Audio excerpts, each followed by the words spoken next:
On the first lap of the 1997 Southern 500, Dale Earnhardt clipped the wall in Turn 1 and rode it until the exit of Turn 2, a rare mistake from the Intimidator. Earnhardt attempted to make it to pit road, but appeared to completely miss it. A couple laps later, a caution came out for a pretty big wreck, but all eyes were on the pit box of Dale Earnhardt. A chaotic scene emerged as the number 3 crew desperately tried to get Dale out of the car. After successfully extracting Earnhardt, his crew carried him to the medical center. What happened, and what was going on? Fans, reporters, and other drivers alike were understandably confused at the entire situation. Everyone wanted to get answers and wanted them fast. Fans patiently waited and received updates on Earnhardt's condition, but then focus shifted to an explanation of what happened to him. They waited and waited, but never really got the answers they were looking for. Today, we're going to take a deep dive into this accident and find out what really happened to Dale Earnhardt in the 1997 Southern 500. Right before we get into the video, make sure you guys leave a like if you do enjoy, and if you do, make sure you subscribe so you never miss a video, and we're on our way to 75,000 subscribers. Anyway, let's get right into the video. The morning of August 31st, 1997 was a day to celebrate for NASCAR fans. It was the sport's second biggest race of the year, behind the Daytona 500. There were still 10 races left, but the championship battle was heating up. Despite leading the championship standings for most of the year, Jeff Gordon dropped to second after a crash at Bristol the week before. Mark Martin assumed first place in the standings, while Dale Jarrett was heating up at the right time and catching both of them. It was the young Jeff Gordon against breakout star Dale Jarrett and veteran Mark Martin, but there was one big name not in the conversation: Dale Earnhardt. Dale had been winless all year and only had 3 top 5s in the first 22 races. It was by far his worst season in recent memory. Things didn't get better for Earnhardt at Darlington, as he qualified a lowly 36th place for the Southern 500, and this is when things started to get strange. Reportedly, Dale felt groggy and tired on the pit road before the race. He fell asleep in his car just before the engines fired, which wasn't too out of the ordinary for some drivers, but it's still worth noting. The team was well aware that Dale wasn't feeling 100% before the race, so Larry McReynolds did a small wellness check as cars began to roll off pit road. This is when concern started among the 3 team. Any issues? Ready to go? Good luck out there. All these statements were ignored by Dale, and he didn't respond with a single word to any of them. Richard Childress got on the radio and urged Dale to come to the pits before the race started, but Dale took the green flag. Hitting the wall into Turn 1 wasn't just a mistake or accident like everyone thought initially. Dale went essentially straight into the Turn 1 wall and rode it completely around to Turn 2. Down the backstretch, Dale weaved back and forth and seemed to be slowing down for the pits, but completely missed them. Finally, Dale came on the radio with this message: "I'm sorry, I saw 2 racetracks," as he struggled to find the pit road entrance. Finally, Dale was able to make it to pit road, which is when panic started to set in for everybody. Photographer Phil Cavelli described the following scene. Safety workers ran over and put the window net down, and the next thing I know, they pulled him out of the car. They carried him across the track and across pit road. They brought him underneath the pit box where I was standing. They had an oxygen mask on him, and his uniform was unzipped. Looked like his eyes were closed, like he was totally out of it or dazed somewhat. It was really weird to see the urgency in the crew and how they immediately started carrying Earnhardt to the medical center. They knew that something was not right with him at all. After this scene, Richard Childress gave the fans an update. Earnhart is being examined. Richard, how is Dale? Well, he's stable. He kind of started. I talked to him for just a minute. He was seeing double.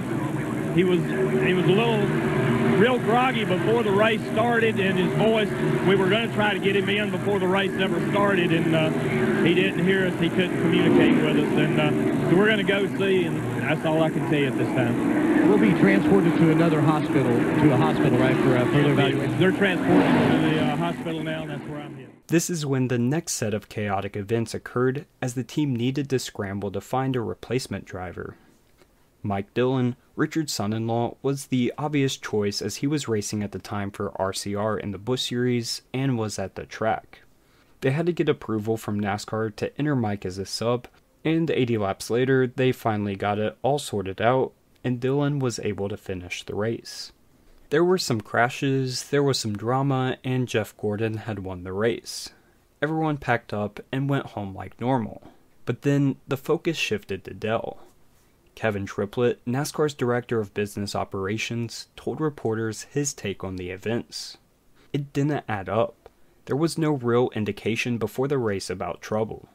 He sat in the car and slept all the time, so looking at him and seeing him nodded over in the car would have been as common as hearing, "Gentlemen, start your engines."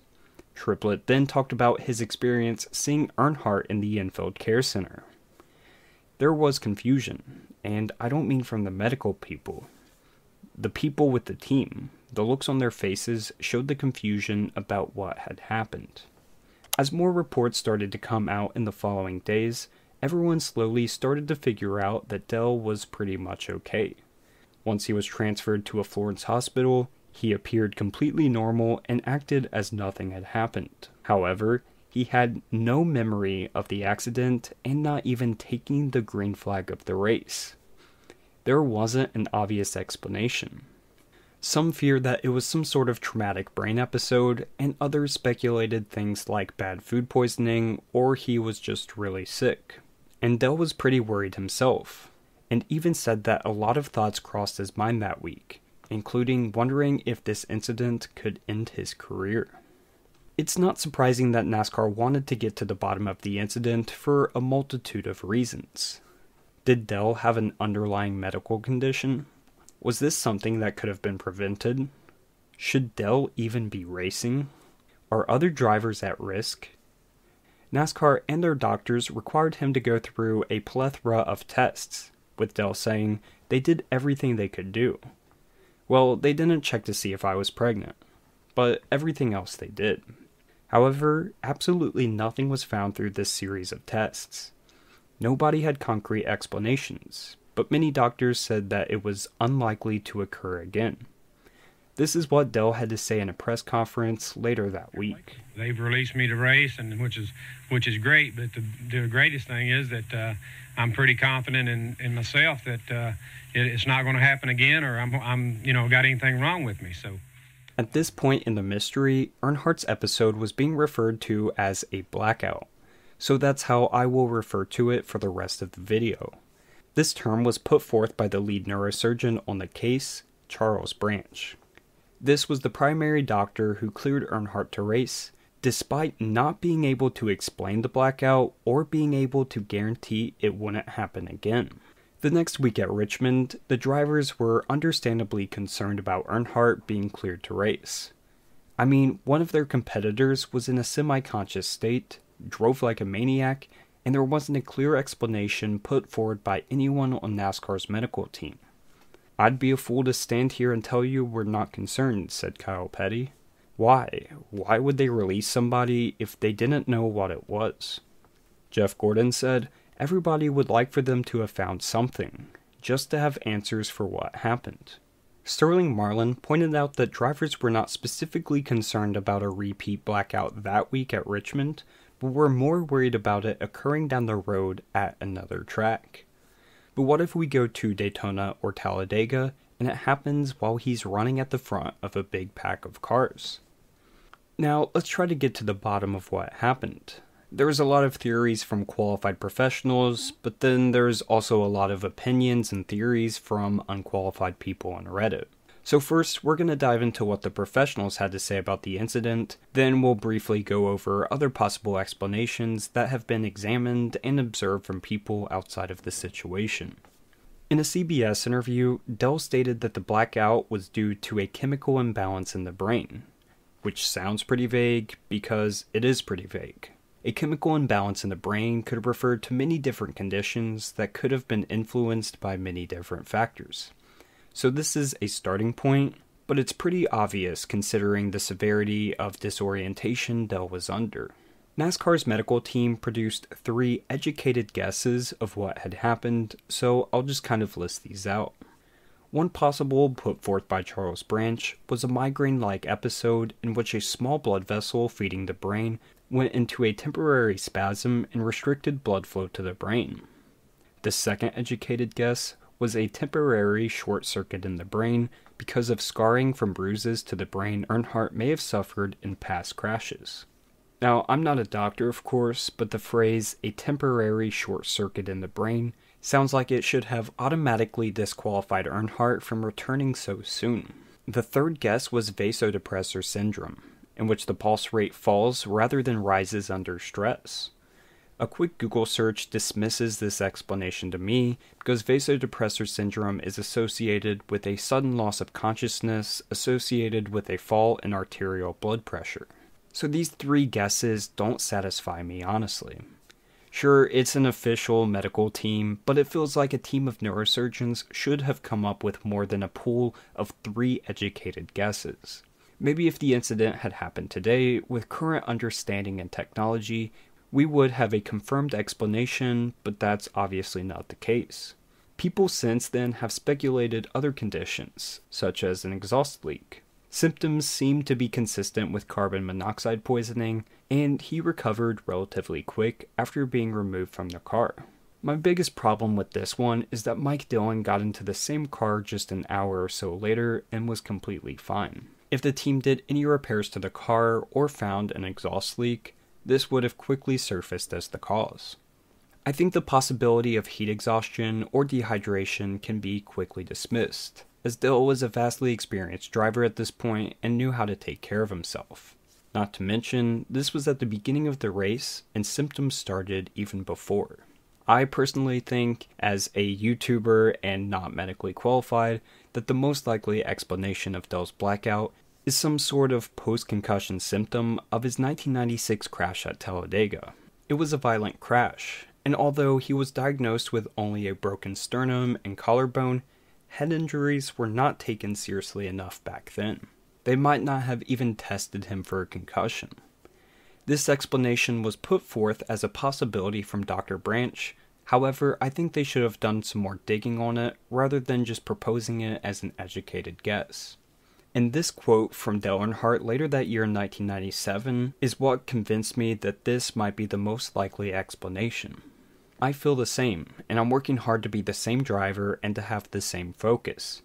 It seems that things are not as great as they were before the Talladega crash. I don't understand why we haven't won races this year.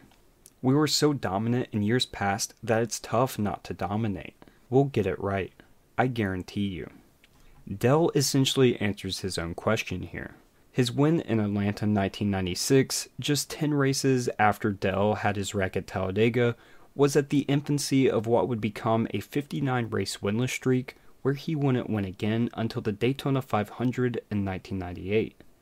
In 98, Dale would only win that one race. Sure, it could be a coincidence that RCR had a dip in performance at the same time, but I find that pretty unlikely considering the dominance they had in the 90s. And they would win 5 races between 1999 and 2000, indicating to me that Dale had mostly recovered and was back to his normal form. However, we cannot be sure of exactly what caused this, but it's fun to debate and dive into. A lot of people have taken this many steps further by coming up with some wild conspiracy theories about this incident and what Dale's condition was. I wouldn't take them too seriously, but it's fun to see what people come up with whenever they're desperate for answers. So what do you guys think? What happened to Dale Earnhardt at the 1997 Southern 500? Anyways guys, that's it for me for this video. I hope you did enjoy. If you did, make sure you leave a like and subscribe so you never miss a video. Also, be sure to let me know down in the comments down below what you thought happened to Dale in this specific incident, because I'm not exactly 100% sure and I'd love to get your guys' feedback or opinions on this. Anyway, that's it for me for this video. I hope you did enjoy. I'll see you in the next one. Peace.